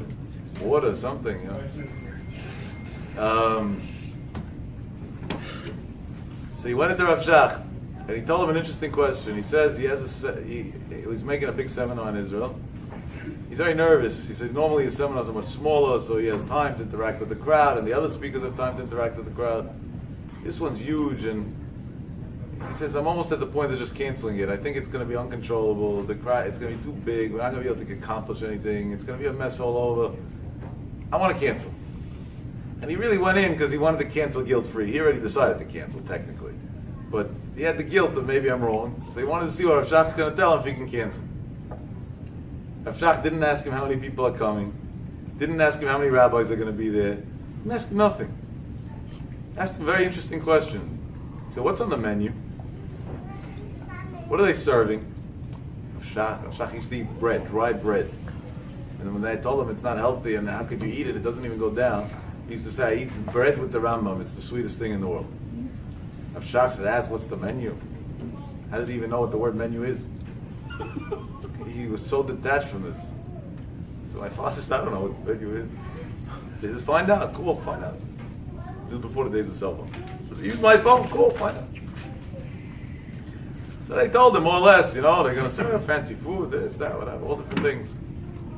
So he said, no, I didn't mean what type of food. I meant, what's the hechsher? Who's the mashgiach? So he told him the mashgiach is this and this person. There's a known, very good mashgiach over there. He said, and he's responsible 100% for everything? He said, yeah, he's the mashgiach, he's in charge. Put him on the phone. This mashgiach, he's a kashrut mashgiach. He's not used to Rav Shach calling him exactly. He almost fainted when he got the call. Rav Shach's on the phone, and he tells him, are you responsible? You're Yirei Shamayim, I trust you. That the meat is the top hechsher, that everything's the top hechsher, the best of the best of the best. He says, I'm telling you, they gave us a budget, they paid me top dollar, I have a whole staff under me, everything is being done with no questions. It's being done. He even had the gusta of Shach, afilu rosh hayeshiva yachol lechol. Even you could come eat here. Shach looks at my father and he says, make the seminar. So my father said, Torah hi v'lilmod ani tzarich. Even though you're not supposed to challenge Gdolim, but when you want to ask in order to learn, not in order to challenge, you're allowed to ask. Says, Rabbi, what does the food have to do with anything now? Second of all, well, you really thought I wasn't going to get kosher? Like, that was the question over here? I'm telling you that we have a serious issue going on. So Rav Shach told him like this. He says, everybody in Kirub thinks that the speakers are the ones who influence the people. And he says, maybe they have a part, but they have a very small part. He says, you know what the real influence is? He says, these people don't keep anything. So at home they don't keep a kosher kitchen. And even if they think they do, it's not really kosher. And for the first time maybe in their lives, 3 or 4 or 5 days straight, they eat the top of the top glad kosher food. He says, you know what that does to a person's neshama? You know how that changes a person over completely? He says, that's the success over here. So who cares how many people it is? As long as there's enough food, we know we're going to have a successful event. And by the way, my father says, I was too young to remember the details by the seminar. He says, it was one of the most successful seminars ever. So I said, Dad, I don't know if we should attribute it to Rav Shach's blessing or to the kosher food, but one way or another it worked out, and that's what counts. Unbelievable thing. You took a kid, he came to Shul Shabbat day, you took him to your house for lunch, and 5 minutes later he left and you see him smoking a cigarette outside, and you feel, I wasted my time. You're wrong. He came to you and he ate kosher food, glad kosher food, assuming you keep real kosher. He came into a synagogue, he smelled the air of a synagogue, maybe the first time since Kippur or even more than that. You already won. Now we got to give it the time to play out. It doesn't happen overnight. Rome wasn't built in one day. And hopefully we'll get him to do it a few more times, and at the end it's going to play out. Parents call me all the time about helping out boys and girls of, the age range that I deal with, which is normally in the young 20s.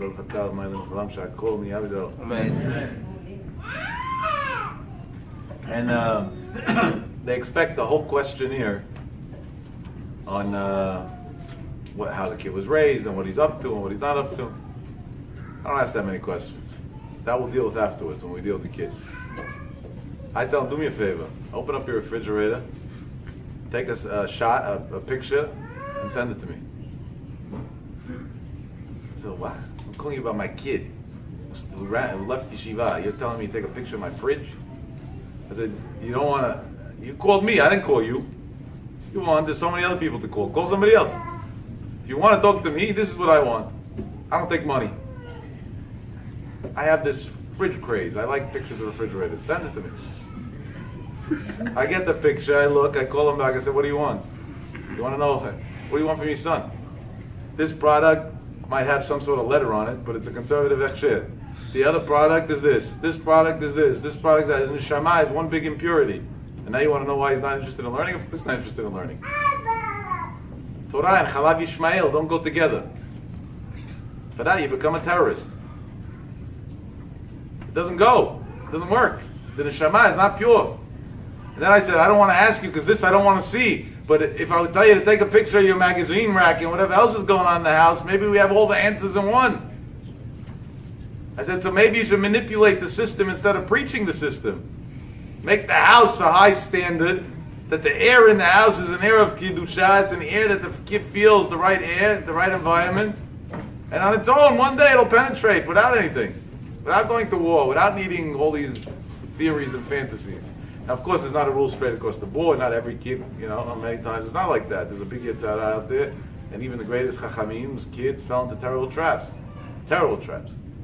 But sometimes this is a clear effect. That means not only the environment, even the food you eat will determine what your success is or not. If a guy is a cantor or a singer, I don't know how to sing and I'm not a cantor, so I can't tell this to you for sure. I just know it from theory from when I went to voice lessons. Eats the wrong things before he has to go on stage and sing for 2 hours, he's not going to be able to sing. He's going to have acid reflux, it's going to go into his voice cords, and it's not going to work. He's going to have trouble. So he has to be careful not to eat too much, not to eat too little, to only eat certain products that don't have this, don't have that.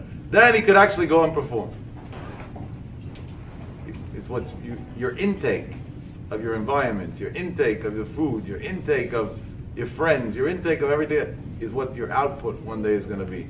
Is the way you're going to be able to actually put out later on in life to the good or the bad.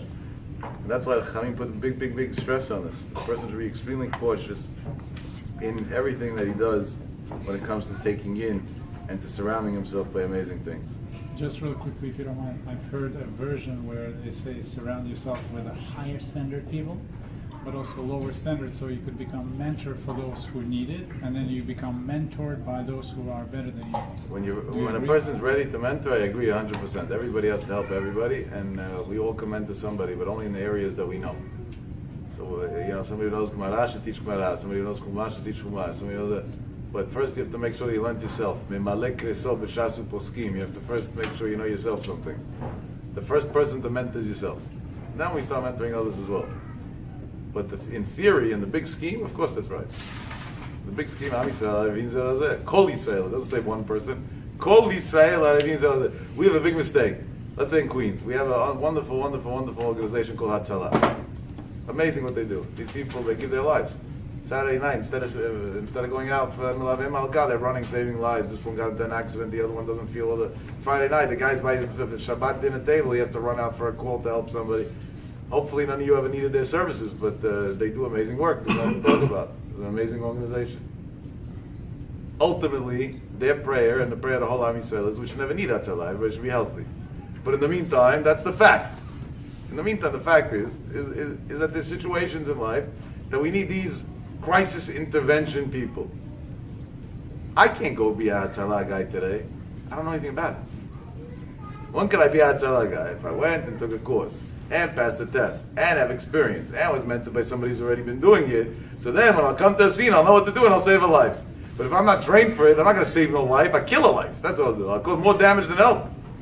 Got to be trained for something to do it. Same thing in every area in life. Each person, as he grows in that area. And when he grows in that area, so that area now he can radiate onto others. But until he doesn't grow in that area, so then what's there to radiate? There's nothing there. On a spiritual level, a person should try his best in life to surround himself with chachamim. And even if you can't do it every day, it's not so practical. But devote 2-3 days, a week in your life. Go to Israel, go somewhere. Surround yourself like the Israel. Go see how they live. I don't know how many of you, but I'm assuming some of you definitely, at least once in your life, went to Rehov Chazon Ish 5, Rav Steinman's house. When you walked in and you walked out a different person than you walked in, no matter what, whether you liked it or not. You see the Gdol Ador, who the whole world bows down to, who anybody would do anything in the world for him, sitting on a chair that wasn't painted in 70 years, and that's literal, not an exaggeration. That has no armrests and no back, because he doesn't need more than that. And suddenly you get a shock. You say, and I'm fighting with my spouse about a kitchen, about flowers outside, about the color of the marble under this. These are my worries in life. I'm upset that I didn't get a lease of this and this car. But if you would have not seen that and breathed that in and saw the great man that everybody looks up to and sees the way he lives, you wouldn't be able to think like that. And that's without even talking to them. That was just by seeing. Just by having the merit to see for 1 minute. It's an amazing thing. It's an unbelievable thing. And there's so many stories of tzaddikim that got to great, great heights like that. And I'll tell you even more than that. When it comes to seeing tzaddikim, it's not only tzaddikim that are alive. Even tzaddikim la'achar 120, by going to a kever of a tzaddik, there's a kedusha of a person, of the tzaddik, that affects the person instantly. And that's why many poskim bring down, even though al pi halacha, you're not allowed to leave Israel unless it's sort of panasah, l'isa isha, there are very limited reasons why you're allowed to leave Israel. Anyway, if you want to leave Israel in order to go pray by a kever of a tzaddik, that you're allowed to. I never understood that. There's enough tzaddikim buried in Israel. You got to go leave Israel to go to. Why is this such a heter? So the answer is each tzaddik has a different hashpah, a different influence. His kedusha has a different type of influence. So maybe you need a certain influence from a tzaddik that's somewhere else. And by going there, you're going to get that influence. The Gaon Mevilna writes, from the day the Bet HaMikdash was destroyed, where does God dwell? When the Bet HaMikdash was around, so God dwelt in the Bet HaMikdash. Since the Bet HaMikdash is destroyed, where does God dwell? On the top of the kever of a tzaddik. That's what it says in the Gaon Mevilna and Biur HaGan Tzafat Tzniut. Unbelievable thing. Now listen to the amazing story. There was a boy who lived in Brooklyn, and the Yetzer Hara got the best of him. He met some Goya, who's a French-Canadian, lives in Montreal, and he decided that he's in love with her. He wasn't a liar. He said he fell in love. I agree with him, he fell. The love part I'm not sure about. But he definitely fell. Fell really hard. Came from a good Hasidic home. And Shiva, that spiraled down like nothing. It was crazy. But this was a long distance relationship. That was the Nis. She wasn't close by. She lives in Montreal. He lived in Brooklyn. One day he's texting with her back and forth, and we're aware of all this. He didn't hide it. And he said he wants to go visit her. He's going to come visit her. He's renting a car, whatever, and he's going to visit her. From Brooklyn to Montreal, it's more or less 5.5, 6 hour drive, something like that. He tells you he's going to drive overnight. He's going to get there by like 5:30, 6 in the morning. He'll rest a little bit, whatever. He'll get some food. 8 o'clock in the morning, they're going to meet. They'll spend the day together. Without sleep, without nothing. But for Navira, he's like a lion. She agreed. Yeah, she was excited. This was her boyfriend or whatever she called him. And he went. He drives out 6 hours to Montreal. He gets to Montreal and he texts her, I arrived and whatever, and we'll meet as planned at 8 o'clock. She texts him back, we can meet, but I have an emergency. I got to take care of something. My boss called. I'm going to be busy till 11. So we'll meet at 11 o'clock. So now he has 2 hours from 6 to 8 that he was planning on, but 3 extra hours that he wasn't planning on. He says, what am I going to do with this 5 hours and that? What am I going to do? So he decides to go 20 minutes east of Montreal to a town called Tush, a small neighborhood. Chassid stays a Chassid no matter what. Goya, no Goya. At the end of the day, in his blood, he's a Chassid. And it was right after the Tush Rebbe passed away. He didn't go because he cared about Tush and that. He wanted a free room. He didn't want to have to pay for a hotel room. And he figured if anyway I had 5 hours, I may as well sleep 3-4 hours. He had a distant relative that lived over there in the neighborhood. And he decided he's going there to the neighborhood. He calls up his relative and he says, can I come to your house? His relative says, sure, Baruch haba, come.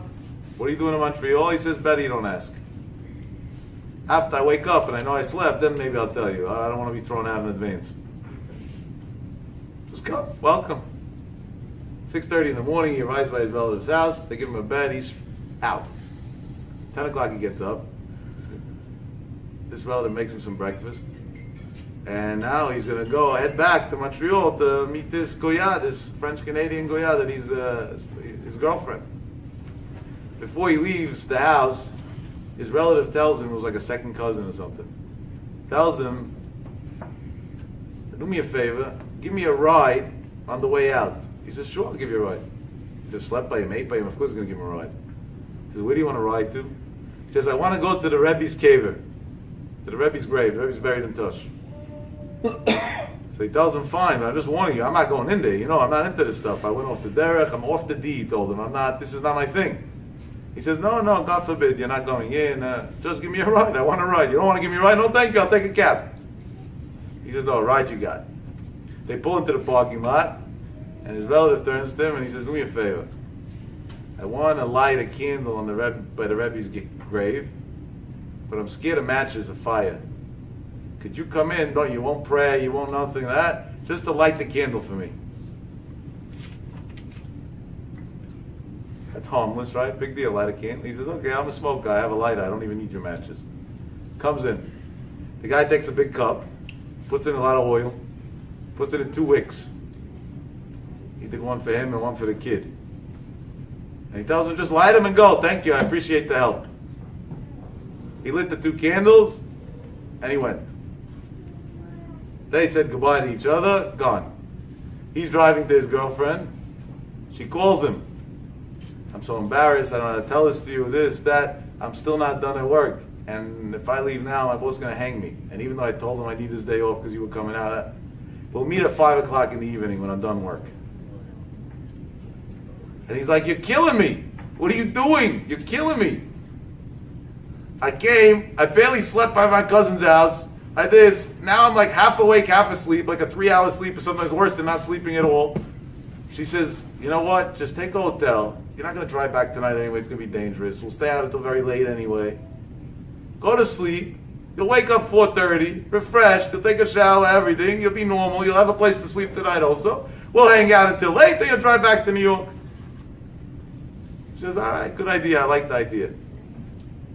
He goes and takes a hotel. The guy told me the story himself, this kid. He says he took the W Hotel by the Montreal, the W Hotel, I think it's called Element by W, by the Montreal airport. That's what he told me. Some sort of hotel. Goes into the room. He says by the time he got there and whatever, and he wasted some time on the way doing other things, it was about 12:30. He checks in, they give him a room, and he tells him he needs a wake-up call and he needs a secondary just in case, a follow-up. 4 o'clock, 4:15. Like this, he has enough time to get ready, and they're meeting at 5 o'clock. 4 o'clock comes and goes, they ring, he doesn't hear nothing, he sleeps right through it. 4:15 comes and goes, he sleeps right through it. He wakes up at 11:30 at night. From 12:30 in the afternoon to 11:30 at night. 11 hours sleep. I don't know how you do that. Honestly, I'm a little bit jealous. I try to get 2 hours and I don't do it. 11 hours sleep. Wakes up and he sees all the missed calls and all the hate text messages and she already called him all the names in the book, Jew boy and this and that and the other and all different nice things. But he still didn't concede. So he wants to meet her. Calls her, she picks up. He thought she wouldn't pick up because she's angry, she picks up. And again, she starts telling him on the phone everything she had to say. Shafcha alav tahalil. And the other way around. And he says, I'm sorry, I overslept, which I do. At the end of the day, you can't blame me. We're 50-50 in this. You were the one we made up 8 in the morning. You kept 11 to this. So you messed that part up, I messed up this part. That's not a reason to fight and this and that. We gotta meet anyway. We're not meeting, it's out of the question. If you want, we'll wait until tomorrow morning. If by tomorrow morning I calm down and I can find it in me to forgive you, then we can meet tomorrow. But I don't want to hear from you tonight. And then she threatens him, and if you text me or call me tonight, it's over, instantly. He said, but I was planning on going back to New York tomorrow morning. He said, if you really love me, if I mean enough to you, you'll wait. He goes back to the hotel.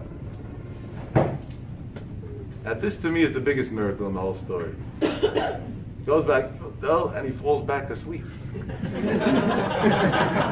You just slept 3 hours, then 11 more. How do you fall back asleep again? And when he falls back asleep, he has a dream. And the Tov Rebbe comes to him in a dream. And he tells him, my dear friend, I just want to let you know something. As long as your candle is burning on my grave, you're never going to be able to go see that Goya. And the Rebbe disappears and he wakes up frightened. The guy sends a text even though he was warned not to. Our relationship is over. Thanks but no thanks. Checks out at a hotel in the middle of the night, gets into the car, drives back to New York, and a day later comes to me to tell me the story and to tell me, what do I do now? I want to clean my act up. I want to have a normal life. The power of the grave of a tzaddik. And a tzaddik that just passed away 2.5 years ago. I'm talking about a story that he went to Rav Shimon Bar Yochai. 2.5 years ago, Tov Shabbaton passed away. Chav Zayin Av. As long as your candle is lit on my grave, you're not going to be able to sin. It's not going to work. You won't be. Because when you surround yourself with the energy of a tzaddik, even through a candle, a neshama, a fire, the soul of a Jew, the tzaddik comes into you. And the tzaddik is already not going to let you go do that. He's going to mess up all the plans. It's all going to be over. When I called the cousin, this distant cousin, I asked for the number. I wanted to speak to them because I said before I say over the story the first time when he told it to me, I wanted to hear the details on that guy's end. Like what was he thinking and how did it work out? He told me that was exactly the plan. I said, what do you mean that was the plan? So he tells me, I don't remember the names of the Rebbes, but some old Hasidic story from a bunch of generations ago, that there was a guy who had a problem with a kid, and he went for advice by one of the tzaddikim, and they told him, take the kid to a kever tzaddik and have him light a candle on the grave. Not near the grave, on the grave. And as long as that candle's burning, they told him, make it a big candle with a lot of oil. He said, as long as that candle's burning, he won't be able to sin anymore. He said, and that's a very known Hasidic story. And I knew it. So I figured I'd try that. He says, you think I'm scared of fire? My cousin doesn't know me well because he wasn't in my house for years and years. He says, I'm a smoker too. I'm not scared of fire. I just needed to get him to light a candle on the grave of the tzaddik, so I lied to get him to do it. Ad kidei kach, that's how far the hashpa'ah, the influence of something goes. That's how far the influence of something can go. And just by being surrounded for a second by a kever of tzaddik, just that alone, boom, unbelievable. Now I'll end off with one similar story. Every year, Baruch Hashem should give me health and strength until either Mashiach comes and I see him by Tchiyat HaMeitim, or until then for sure. I go bli neder to Rav Shimon Bar Yochai's cave in Miron, like Ba'omer. Never miss. Yarek Val Yavor. When my wife was pregnant with our second to last child, the due date was close to like Ba'omer. And I said, Rav Shimon, you got to make a healthy baby early because I don't want to miss my son's brit. For me, not to be in Israel like Ba'omer is not a question. There's no... And every year, Baruch Hashem, the guys come, each time a different amount and whatever. It's a great, great thing. But before I started taking people with me, I used to go alone. I don't like driving in Israel so much. Nothing against Israel, I don't like driving, period, but definitely there. So I used to take cabs. I would take a cab driver to take me till the area where you got to take a shuttle to the grave. He would wait and then take me back to wherever I was staying. And for them, that's a good ride. It's like 700-800 shekel each way. So that's what they make in a couple of days. They make them like that in one night. It's a good gig for them. So I knew the cab drivers by the hotel would always fight over it. Who's getting the ride? So this guy would say, I got a better car. The other guy would say, I drive quicker. They would try to convince you, use me, use me, use me. And I would say, whoever commits that he's coming with me to the Tevet, that's who I'm using. If you don't commit to coming with me to the Tevet, I'm not taking you. And 2 years that I went with a cab, both guys that came with me to the Tevet, today are Shomer Shabbat, they don't work on Shabbat. And I didn't talk to them one word about Judaism. Just from being in the environment of almost 500,000 Jews that are Sameach b'simchato shel Rabbi Shimon bar Yochai. Now, is this a science? Does it always work? No, definitely not. There are many people in Mechalel Shabbat that went to Tevet Tzadikim and they're still Mechalel Shabbat.